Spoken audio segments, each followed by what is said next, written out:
नमस्कार विद्यार्थियों। आज का जो हमारा टॉपिक है वो है differential form of first law of thermodynamics, यानी उष्मागतिकी के प्रथम नियम का अवकलज रूप। इसके बारे में आज हम इस वीडियो में जानेंगे। तो देखिए, मैं आपको पूर्व में एक वीडियो में बता चुका हूं कि उष्मागतिकी की जो विषय वस्तु है वो चार नियमों पर आधारित होती है। उष्मागतिकी के चार नियम कौन कौन से होते हैं? शून्य नियम, प्रथम नियम, द्वितीय नियम और तृतीय नियम। तो आज हम इस वीडियो में उष्मागतिकी के प्रथम नियम का डिफरेंशियल फॉर्म यानी अवकलज रूप क्या होता है इसके बारे में जानेंगे। तो देखो, सबसे पहले हम देखते हैं कि उष्मागतिकी का प्रथम नियम क्या है। तो उष्मागतिकी का प्रथम नियम ऊर्जा संरक्षण सिद्धांत पर आधारित है, जिसके अनुसार एनर्जी को न तो हम उत्पन्न कर सकते हैं और न ही नष्ट कर सकते हैं, बल्कि एनर्जी को हम एक रूप से दूसरे रूप में रूपांतरित कर सकते हैं। अर्थात इस ब्रह्मांड की टोटल एनर्जी कांस्टेंट है। यही उष्मागतिकी का प्रथम नियम है। अब देखो, उष्मागतिकी के प्रथम नियम का गणितीय रूप क्या होता है, उस गणितीय रूप से ही हम उष्मागतिकी के प्रथम नियम का अवकलज रूप ज्ञात करते हैं। तो देखो, गणितीय रूप उष्मागतिकी के प्रथम नियम का गणितीय रूप देखो, तो गणितीय रूप होता है डेल यू बराबर क्यू माइनस डब्ल्यू। ये उष्मागतिकी के प्रथम नियम का गणितीय रूप है। अब देखो, यहां डेल यू बराबर है निकाय की आंतरिक ऊर्जा में परिवर्तन। निकाय की आंतरिक ऊर्जा में परिवर्तन यानी इंटरनल एनर्जी में चेंज। और Q है निकाय को दी गई उष्मा। निकाय को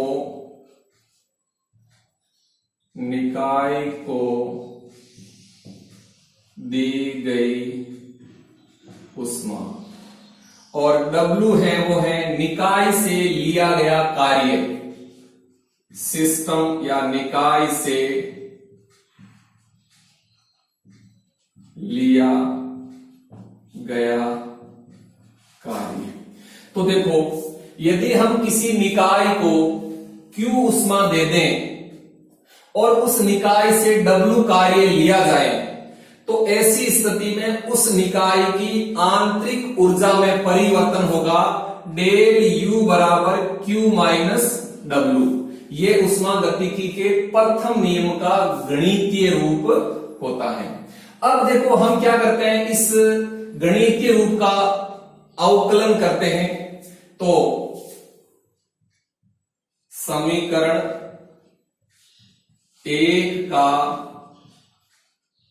अवकलन करने पर, डिफरेंशियल यानी अवकलन करने पर, तो देखो इसका अवकलज रूप क्या आएगा? du is equal to delta Q minus delta W. ये समीकरण नंबर 2 मान लेते हैं। ठीक। अब देखो, यहां du क्या है? du एक यथातथ अवकलज है। एक यथातथ अवकलज है, जिसको हम इंग्लिश में बोलते हैं एग्जैक्ट डिफरेंशियल।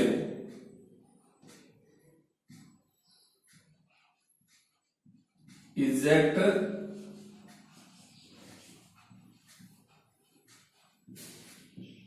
डिफरेंशियल। और डेल्टा डब्ल्यू एवं डेल्टा क्यू, ये दोनों क्या है, दोनों अयथातथ अवकलज हैं, अयथातथ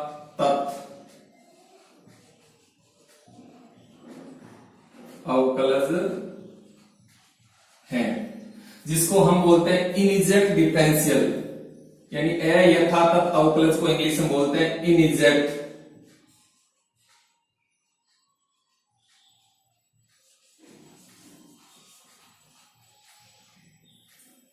डिफरेंशियल, इनएग्जैक्ट डिफरेंशियल। तो अब देखो, यानी डीयू, डीयू एक यथातथ अवकलज है, यानी एग्जैक्ट डिफरेंशियल है। अब देखो यथातथ अवकलज क्या होते हैं, ऐसे अवकलज जिनके मान समाकलन के पथ पर निर्भर नहीं करते हैं, उनको हम यथातथ अवकलज यानी एग्जैक्ट डिफरेंशियल कहते हैं। अब देखो जितने भी निकाय के अवस्था फलन है, अवस्था फलनों के जो अवकलज हैं वो यथातथ अवकलज होते हैं। डेल्टा क्यू और डेल्टा डब्ल्यू, डेल्टा डब्ल्यू और डेल्टा क्यू दोनों क्या है, अयथातथ अवकलज हैं, जिसको हम इंग्लिश में बोलते हैं इनएग्जैक्ट डिफरेंशियल। अब देखो अयथातथ अवकलज क्या होते हैं, ऐसे अवकलज जिनके मान समाकलन के पथ पर निर्भर करते हैं, उन्हें हम अयथातथ अवकलज कहते हैं। और जो निकाय के पथ फलन हैं, तो पथ फलनों के जो अवकलज हैं वो अयथातथ अवकलज होते हैं। जैसे हम देखते हैं कि कार्य और उष्मा, कार्य और उष्मा दोनों पथ फलन है, अतः इनके जो अवकलज हैं वो अयथातथ अवकलज होते हैं। जबकि जो आंतरिक ऊर्जा है वो एक अवस्था फलन है, और अवस्था फलन के जो अवकलज हैं वो यथातथ अवकलज होते हैं। तो अब मान लीजिए हम क्या करते हैं, हम ऊष्मागतिकी के प्रथम नियम को यथातथ अवकलज के रूप में प्राप्त करना चाहते हैं, तो इसके लिए देखो हम क्या करते हैं,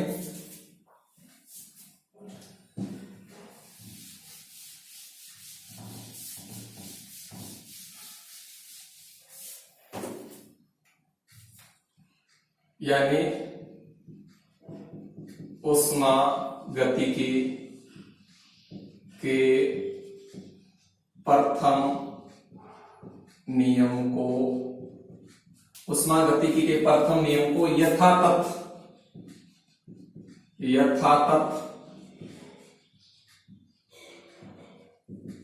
अवकलज के रूप में प्राप्त करना।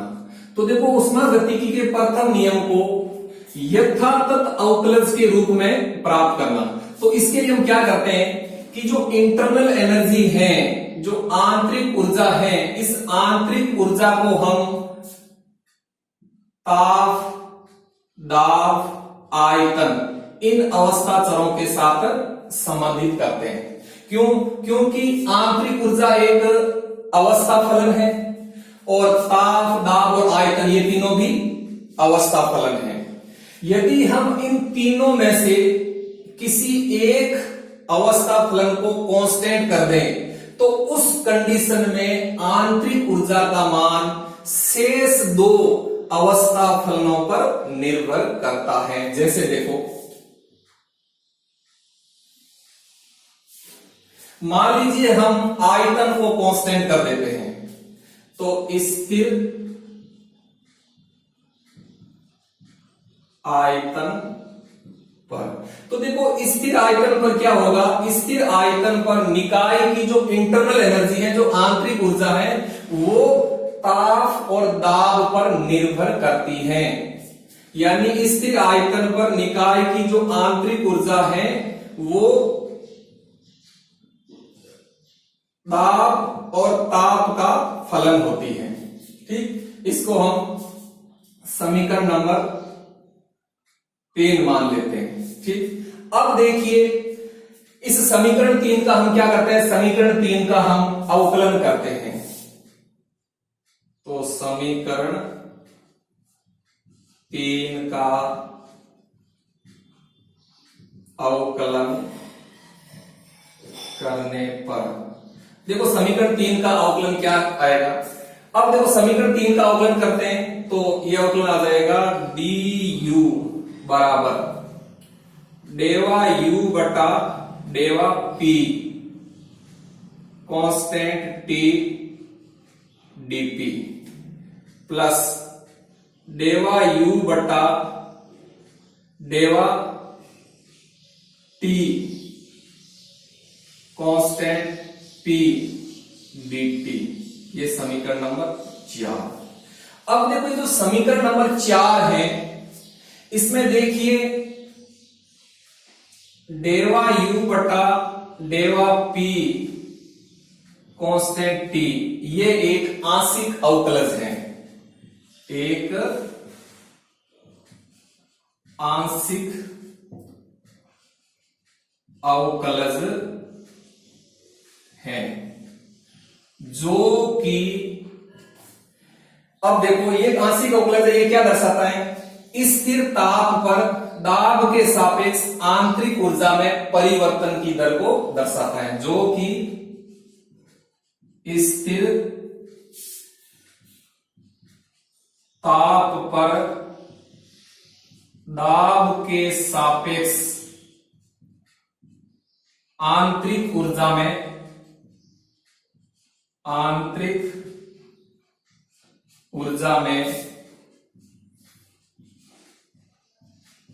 परिवर्तन की दर को दर्शाता है। यानी देखो यहां जो आपका ये पद है, ये पद क्या है, ये पद एक आंशिक अवकलज है जो क्या दर्शाता है, जो दर्शाता है स्थिर ताप पर दाब के सापेक्ष आंतरिक ऊर्जा में परिवर्तन की दर को दर्शाता है। इसी प्रकार से देखिए डेवा u बटा डेवा t कांस्टेंट p, ये भी एक आंशिक अवकलज है, यानी एक आंशिक अवकलज है जो कि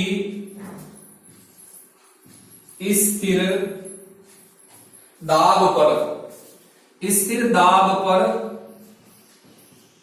ताप के सापेक्ष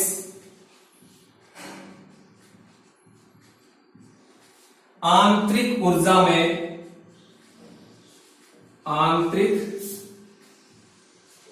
में परिवर्तन की दर को दर्शाता है। तो देखो ये जो समीकरण 4 है, ये समीकरण 4 ऊष्मागतिकी के प्रथम नियम का एक यथातथ अवकलज रूप है। ठीक, अब देखो इसमें क्या है कि इसमें जो डेवा u बटा डेवा p constant p del p, ये जो डेवा u बटा डेवा p कांस्टेंट p है, ये आंशिक अवकलज है और ये क्या दर्शाता है, ये दर्शाता है कि स्थिर ताप पर दाब के सापेक्ष आंतरिक ऊर्जा में परिवर्तन की दर को दर्शाता है। इसी प्रकार से देखो ये डेवा u बटा डेवा t कांस्टेंट p, ये भी एक आंशिक अवकलज है जो क्या दर्शाता है, जो स्थिर दाब पर ताप के सापेक्ष आंतरिक ऊर्जा में परिवर्तन की दर को दर्शाता है। तो ये ऊष्मागतिकी के प्रथम नियम का एक यथातथ अवकलज रूप है जब आयतन कांस्टेंट होता है। अब हम इसका एक दूसरा रूप और ज्ञात करते हैं जब दाब कांस्टेंट है, यानी स्थिर दाब पर। देखो जब दाब स्थिर है तो उस कंडीशन में निकाय की जो आंतरिक ऊर्जा है, दाब को हमने क्या कर दिया, कांस्टेंट कर दिया, तो उस कंडीशन में निकाय की जो आंतरिक ऊर्जा है वो ताप और आयतन का फलन होती है।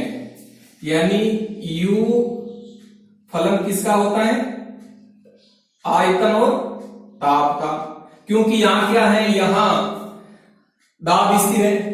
तो जब दाब स्थिर है तो उस समय सिस्टम की जो आंतरिक ऊर्जा है वो आयतन और ताप का फलन होती है। तो इसको हम समीकरण नंबर 5 मान लेते हैं। अब हम क्या करते हैं कि समीकरण 5 का अवकलन कर देते हैं इसी तरह। समीकरण 5 का अवकलन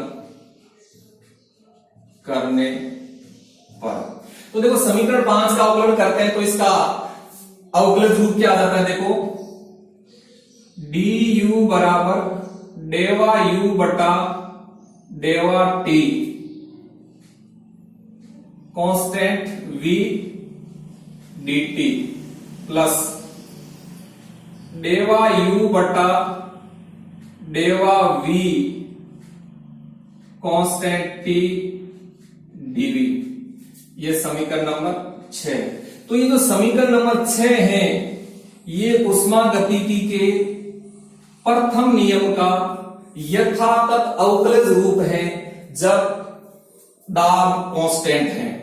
तो अब देखो इस समीकरण 6 के अंदर यहां जो डेवा u बटा डेवा t कांस्टेंट v है, ये क्या है, ये एक आंशिक अवकलज है, इसकी तरह एक आंशिक अवकलज है। अब ये आंशिक अवकलज क्या दर्शाता है, देखो स्थिर आयतन पर ताप के सापेक्ष आंतरिक ऊर्जा में परिवर्तन की दर को दर्शाता है। यानी यह एक आंशिक अवकलज है जो क्या दर्शाता है, जो कि स्थिर आयतन पर ताप के सापेक्ष आंतरिक ऊर्जा में परिवर्तन की दर को दर्शाता है। इसी प्रकार से देखो डेवा u बटा डेवा v कांस्टेंट t, तो ये भी एक आंशिक अवकलज है, एक आंशिक अवकलज है जो कि क्या दर्शाता है, जो कि दर्शाता है कि स्थिर ताप पर आयतन के सापेक्ष आंतरिक ऊर्जा में परिवर्तन की दर को दर्शाता है। तो अब ध्यान से देखिए समीकरण नंबर 4 और समीकरण नंबर 6 ये दोनों उष्मागतिकी के प्रथम नियम का यथातथ अवकलज रूप हैं। अब ये जो समीकरण 4 है ये तो उस समय का यथातथ अवकलज रूप है जब आयतन स्थिर है, और समीकरण 6 उस कंडीशन में यथातथ अवकलज रूप है जब दाब स्थिर है। तो इस प्रकार से आज हमने यहां इस वीडियो में उष्मागतिकी के प्रथम नियम का अवकलज रूप क्या होता है इसके बारे में जाना। आपको समझ में आया होगा। धन्यवाद, थैंक यू।